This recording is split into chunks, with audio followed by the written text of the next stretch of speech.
بسم اللہ الرحمن الرحیم الرحمن الرحیم والصلاة والسلام علی اشرف الانبیاء والمرسلین اما بعد۔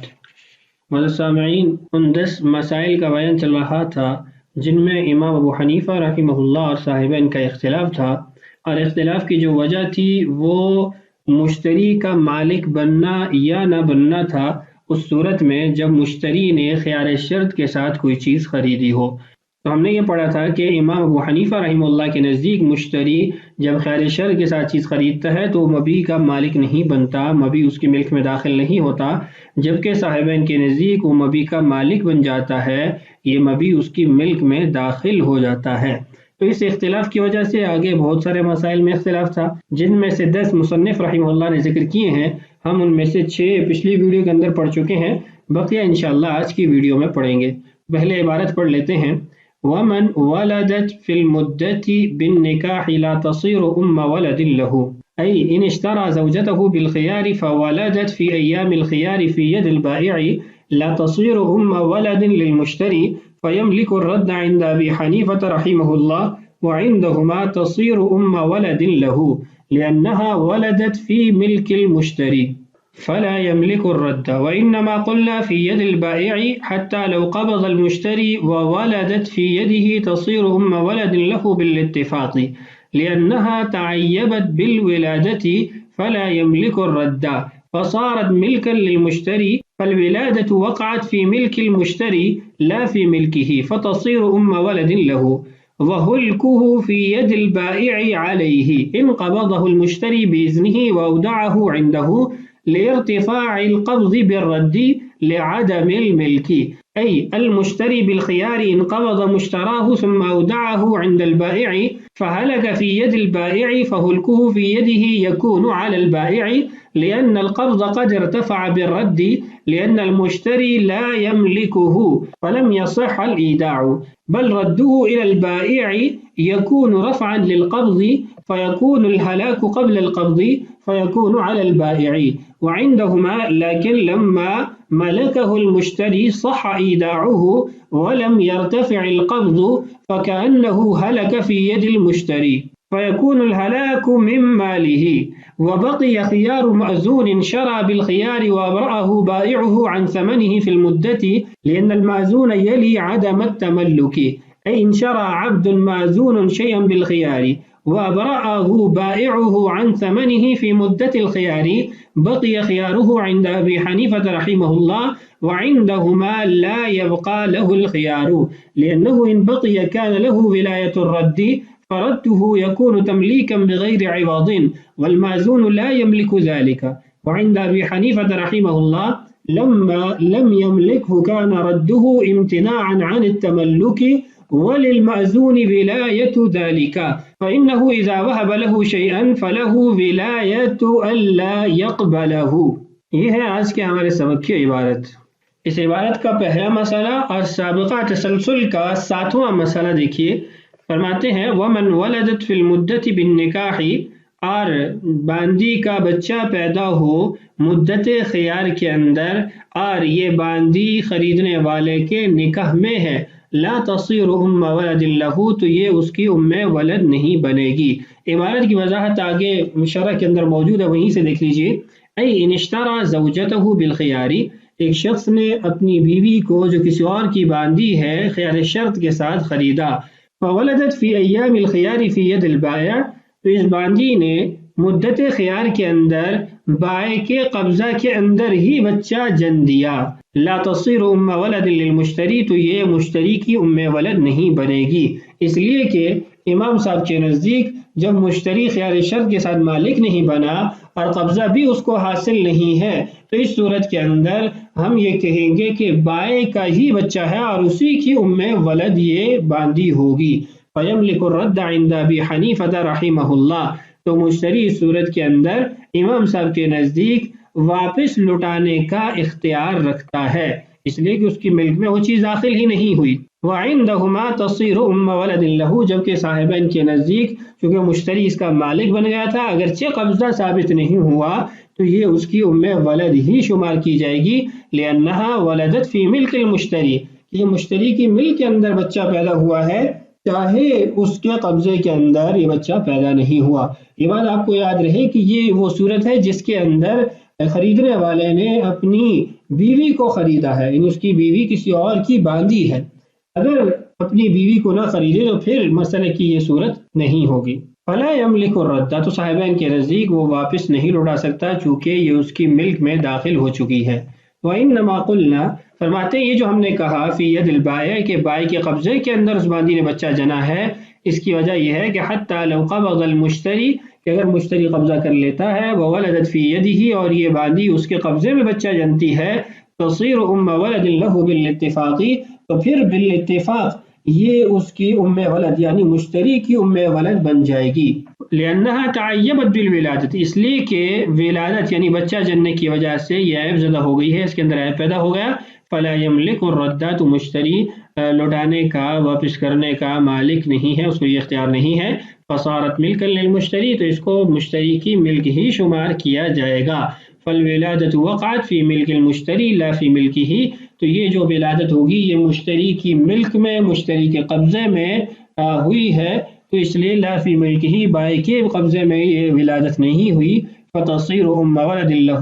تو بالاتفاق یہ مشتری کی ام ولد بنے گی۔ اس مسئلے کی مزید وضاحت نیچے حاشیے میں موجود ہے، اگر آپ اس کو پڑھنا چاہیں تو اس کو پڑھ لیجئے۔ بالاتفاق ای الاتفاق فی الحکم دون الاصل، لأن ابا حنیفہ رحمہ اللہ لا يثبت الملك للمشتری بالعقد بل صارت الجاریۃ اولا معیبۃ بالولادۃ فصارت ممتنعۃ للرد۔ یہ آگے مزید تفصیلات لکھی ہے، آپ اس کو پڑھ سکتے ہیں۔ مسئلہ نمبر 8، وَهُلْكُهُ فِي يَدِ الْبَائِعِ عَلَيْهِ إِنْ قَبَضَهُ الْمُشْتَرِي بِإِذْنِهِ وَأَوْدَعَهُ عِنْدَهُ، اور اگر مبی ہلاک ہو جاتا ہے بائع کے قبضے میں، علیہ تو اس کا تاوان، نقصان بائع کو ہی ہوگا۔ ان قبضہ المشتری، آگے وضاحت اس کی لکھی ہے کہ اگر مشتری نے قبضہ کیا بِإِذْنِهِ، اس کی اجازت سے، وَأَوْدَعَهُ عِنْدَهُ، اور پھر اس کے پاس بطور امانت وہ چیز رکھوا دی۔ اس کی صورت یہ ہے کہ میں نے آپ سے کتاب خریدی یعنی شرط کے ساتھ، پھر میں نے یہی کتاب آپ کے پاس بطور امانت رکھوا دی۔ اب اگر یہ کتاب آپ کے پاس ضائع ہو جاتی ہے تو اس کا نقصان بھی امام ابو حنیفہ رحمہ اللہ کے نزدیک آپ کو ہی ہوگا کہ آپ کی چیز ہلاک ہوئی ہے، مشتری کی چیز ہلاک نہیں ہوئی، اس لیے کہ اس کی ملک میں ہی داخل نہیں ہوئی۔ جب اس کی ملک میں داخل نہیں ہوئی تو یہ جو آپ کے پاس یعنی بائع کے پاس رکھوائی گئی یہ بطور ودیعت نہیں ہے، بلکہ قبضے کو ختم کرنا ہے جو بائع کی طرف سے مشتری کو دیا گیا ہے۔ لارتفاع القبض بالرد، کیونکہ واپس لوٹانے کے ساتھ قبضہ ختم ہو گیا مشتری کا، لعدم الملکی، مشتری کی ملکیت ثابت نہیں تھی، تو جب مشتری کی ملکیت ثابت نہیں تو جو قبضہ اس کو عارضی طور پر حاصل تھا بائع کی طرف سے وہ بھی اس نے ختم کر دیا۔ وضاحت آگے عبارت میں دیکھیے، المشتری بالخیاری، مشتری کو خیار حاصل ہے، ان قبض مشتراہ، اگر اس نے مشترا یعنی خریدی گئی چیز مبی پر قبضہ کیا، خیر شرط کے ساتھ یہ چیز خریدی گئی تھی، ثم اودعہ، پھر مشتری نے اس مبی کو بطور ودیعت رکھوایا، عند البائع، بائع کے پاس، فہلک فی ید البائع، یہ چیز بائع کے قبضے میں ہلاک ہو گئی، فہلکہ فی یدہ یکون علی البائع، تو بائع کے قبضہ میں ہلاک ہونے کی وجہ سے اس کا نقصان بھی بائع کو ہی لازم ہوگا۔ وجہ کیا ہے؟ لأن القبض قد ارتفع بالرد، اس لیے کہ جو مشتری کو قبضہ حاصل تھا وہ بائع کو لوٹانے کے ساتھ ختم ہو گیا۔ لأن المشتری لم یملکہ، مشتری اس کا مالک نہیں بنا، فلم یصح الایداع، تو ایک انسان اگر کسی چیز کا مالک نہیں تو اس کو بطور ودیعت نہیں رکھوا سکتا، خاص طور پہ اس صورت کے اندر وہ مالک کو ہی وہ چیز دے رہا ہے، تو مالک اپنی چیز کو بطور امانت تو اپنے پاس نہیں رکھے گا، بلکہ ہم یہ کہیں گے بل ردہ الی البائع یکون رفعا للقبض، کہ بائع کو یہ واپس کرنا یہ قبضے کا ختم کرنا ہے جو مشتری کو حاصل تھا۔ فیکون الہلاک قبل القبض، اب بائع کے پاس جو چیز ہلاک ہوئی ہے یہ قبضہ سے قبل ہلاک ہوئی ہے، یعنی مشتری کے قبضے سے قبل ہلاک ہوئی ہے، فیکون علی البائع، تو یہ بائع پر ہی اس کا تاوان آئے گا۔ جبکہ صاحبین کے نزدیک چونکہ مشتری مالک بن گیا تھا تو اس لیے اس کا امانت رکھوانا درست تھا۔ فرماتے ہیں لیکن لما ملکہ المشتری، صاحبین کے نزدیک جب مشتری اس کا مالک بن گیا تھا، صح ایداعہ، تو اس کا امانت رکھوانا بھی درست ہے۔ ولم یرتفع القبض، یہ قبضہ ختم ہونے کی صورت نہیں ہے، فَكَأَنَّهُ هَلَكَ فِي يَدِ الْمُشْتَرِي، ہم یہ کہیں گے کہ یہ ہلاک ہونا، چیز کا ضائع ہونا، یہ مشتری کے قبضے میں ہوا ہے، مشتری کے قبضے میں یہ چیز ثابت ہوئی ہے۔ وَيَكُونُ الْهَلَاكُ مِن مَالِهِ، تو چونکہ یہ امانت تھی جو بائع کے پاس ہلاک ہوئی، تو بائع نے اگر اس کے اندر تعدی نہیں کی تو وہ اس کا ضامن نہیں بنے گا، تو یہ جو ضمان آئے گا، یہ کمی آئے گی، نقصان آئے گا، یہ مشتری کے مال سے ہی پورا ہوگا۔ فَيَكُونُ الْهَلَاكُ مِن مَالِ الْمُشْتَرِي۔ نواں مسئلہ ہے وَبَقِيَ خِيَارُ مَأْذُونٍ شَرَى بِالْخِيَارِ وَأَبْرَأَهُ بَائِعُهُ عَنْ ثَمَنِهِ فِي الْمُدَّةِ، کہ غلام پر پابندی ہوتی ہے، وہ محجور ہوتا ہے، خرید و فروخت نہیں کر سکتا، لیکن اگر اس کو آقا اجازت دے دے تجارت کی تو اس غلام کو معزون فی التجارہ کہا جاتا ہے۔ اور اس کے احکامات میں یہ بھی شامل ہے کہ جب کسی چیز کو خریدتا ہے تو اس کی ملک میں یہ چیز داخل نہیں ہوتی بلکہ اس کے مالک کی ملک میں داخل ہو جاتی ہے۔ ایسے ہی اس کی کمائی وہ اس کی ملک میں داخل نہیں ہوتی، اس کے مالک کی ملک میں داخل ہو جاتی ہے۔ تو اب مسئلے کو دیکھیے، فرماتے ہیں وَبَقِيَ خِيَارُ مَأْذُونٍ، معزون غلام کا خیار باقی رہے گا، شرع بالخیاری، جس نے چیز کو خیار کے ساتھ یعنی خیار شرط کے ساتھ خریدا، وَأَبْرَأَهُ بَائِعُهُ، اور بائع نے بری کر دیا غلام کو، عن ثمنہ، مبیع کے ثمن سے، فی المدتی، مدت کے اندر، لأن المعزون یلی عدم التملک، اس لیے کہ معزون غلام کو یہ حق حاصل ہے، یہ اختیار حاصل ہے کہ وہ کسی چیز کا مالک نہ بنے، یہ اس کو اختیار ہے۔ عبارت کے اندر یہ آگے وضاحت ہے، اسی کو پڑھ لیجئے، اگر بات سمجھ میں نہ آئی، واضح نہ ہوئی تو میں پھر ایک بار اس کو اور دہرا دوں گا۔ فرماتے ہیں ان شرع عبد معزون شیئا، کہ اگر معزون غلام کوئی چیز خریدتا ہے، بالخیاری، خیار شرط کے ساتھ، وابرأہ بائعہ عن ثمنہ فی مدت الخیاری، اور جو مبیع کا مالک تھا بائع، اس نے اس کو ثمن سے بری کر دیا، معاف کر دیا مدت خیار کے اندر۔ بقی خیارہ عند ابی حنیفہ رحمہ اللہ، امام صاحب کے نزدیک اس کا خیار پھر بھی باقی ہے، چونکہ چیز اس کی ملک میں داخل ہوئی نہیں کہ ہم یہ کہیں کہ اس کے مالک کی ملک میں داخل ہو گئی، اس لیے اب اس کو خیار حاصل نہیں ہے۔ خیار باقی رہنے کا مطلب یہ ہے کہ اگر یہ غلام اس چیز کا مالک نہ بننا چاہے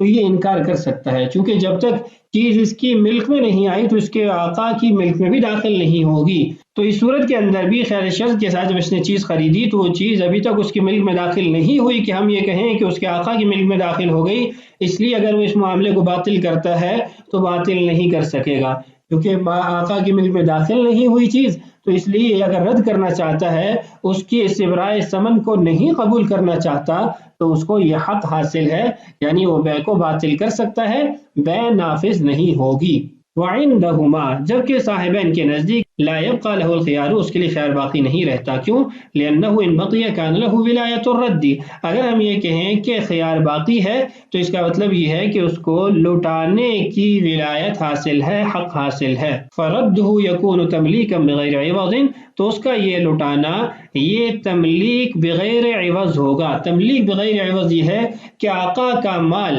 یہ کسی کو بغیر عوض کے نہیں دے سکتا، اس کو مالک نہیں بنا سکتا۔ والمعزون لا يملك ذلك، اور معزون کو اس چیز کا حق حاصل نہیں ہوتا۔ وعند ابی حنیفہ رحمہ اللہ، امام ابو حنیفہ رحمہ اللہ اسی مسئلے کے بابت فرماتے ہیں، لما لم يملكه، جب وہ اس کا مالک نہیں بنا، كان رده امتناعا عن التملك، تو اس کا رد کرنا خیار کو استعمال کرتے ہوئے یہ مالک بننے سے رکنا ہے۔ وللمعزون ولایت ذلك، اور معزون کو یہ حق حاصل ہے کہ وہ کسی چیز کا مالک نہ بنے۔ مثال اس کی آگے دی، فإنه إذا وهب له شيئا، اگر کوئی شخص اس کو کوئی چیز ہبہ کرتا ہے، اس کو ہدیے کے طور پہ دیتا ہے، فله ولایت الا يقبله، تو اس کو یہ حق حاصل ہے کہ وہ اس کو قبول نہ کرے، یعنی جیسے ہبہ کی صورت کے اندر اگر وہ مالک نہیں بننا چاہتا تو اس پر زبردستی نہیں ہے، اس کو یہ ولایت حاصل ہے، حق حاصل ہے کہ وہ اس کو قبول نہ کرے۔ ایسے ہی اس صورت کے اندر بھی کہ جب اس کے لیے خیار باقی ہے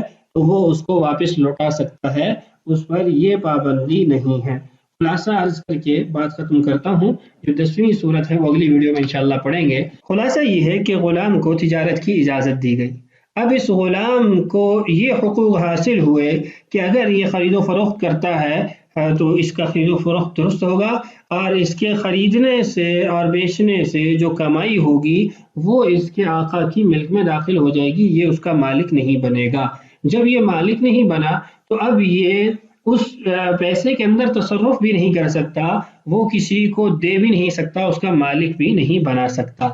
اب یہاں پر جو صورت ہے وہ یہ ہے کہ ایک معذور غلام نے مثال کے طور پر ایک کتاب خریدی خیار شرط کے ساتھ، ابھی خیار شرط کی مدت باقی تھی کہ جس سے خریدی اس نے کہا میں تمہیں اس کی قیمت معاف کرتا ہوں، میں تم سے یہ قیمت نہیں لیتا، تو کیا اس معذور غلام کو یہ حق حاصل ہے کہ یہ اس کو کہے کہ نہیں میں نہیں آپ کی اس پیشکش کو قبول کرتا، یا میں آپ سے یہ چیز خریدتا ہی نہیں ہوں، میں واپس کرتا ہوں، یا اس کو یہ حق حاصل نہیں ہوگا؟ امام ابو حنیفہ رحمہ اللہ فرماتے ہیں کہ اس کو یہ حق حاصل ہوگا۔ وجہ یہ ہے کہ ابھی تک یہ اس چیز کا مالک نہیں بنا، تو جب تک یہ کسی چیز کا مالک نہیں بنتا تو یہ اس کو رد کر سکتا ہے۔ اگر یہ اس کا مالک بن جاتا تو چونکہ مالک بننے سے یہ اس کے آقا کی ملک میں چیز داخل ہو جاتی، پھر اس کو یہ حق حاصل نہیں تھا کہ یہ آقا کی کسی مملوکہ چیز کو بغیر کسی عوض کے کسی اور کی ملک میں داخل کر دے۔ جبکہ صاحبین کا اصل اور اصول جو ہم پہلے پڑھ چکے ہیں کہ خیار شرط کے ساتھ خریدی کی چیز وہ مشتری کے قبضے میں چلی جاتی ہے تو ان کے نزدیک خیار باقی نہیں رہے گا اگر وہ اس کی قیمت کو معاف کر دیتا ہے، اس لیے کہ یہ پہلے سے اس کا مالک ہے۔ اب اگر یہ اس کا مالک بننے کے بعد اس چیز کو رد کر دیتا ہے اور یہ چیز اس کو واپس کر دیتا ہے، حالانکہ اس نے اس کو قیمت معاف کر دی ہے، تو یہ گویا اپنے آقا کی ملک سے چیز کو نکال کر دوسرے آدمی کو جو یہاں پر بائع ہے بغیر کسی عوض کے دے رہا ہے۔ چونکہ اس کا اگر خیال باقی رکھا جائے تو یہ اس کو واپس کرنے کا بھی حق رکھے گا، اور اگر واپس کرے گا تو یہ اپنے آقا کی ملک میں سے چیزیں نکال کے دوسرے کو مالک بنا رہا ہے، تو یہ درست نہیں ہے۔ تو بہرحال کوشش کی ہے کہ آپ کو یہ مسئلہ سمجھ آ جائے، عبارت پڑھ کے بھی اور آخر میں خلاصے کے طور پر بھی اگر نہ سمجھ آئے تو عبارت کا مطالعہ کر کے ایک بار پھر سن لیجیے گا، انشاءاللہ مسئلہ واضح ہو جائے گا۔ اللہ تعالیٰ سے دعا ہے اللہ تعالیٰ ہمارے لیے اسباق کی تکمیل آسان فرمائے، اللہ تعالیٰ ہم سب کا حامی و ناصر ہو۔ السلام علیکم ورحمۃ اللہ وبرکاتہ۔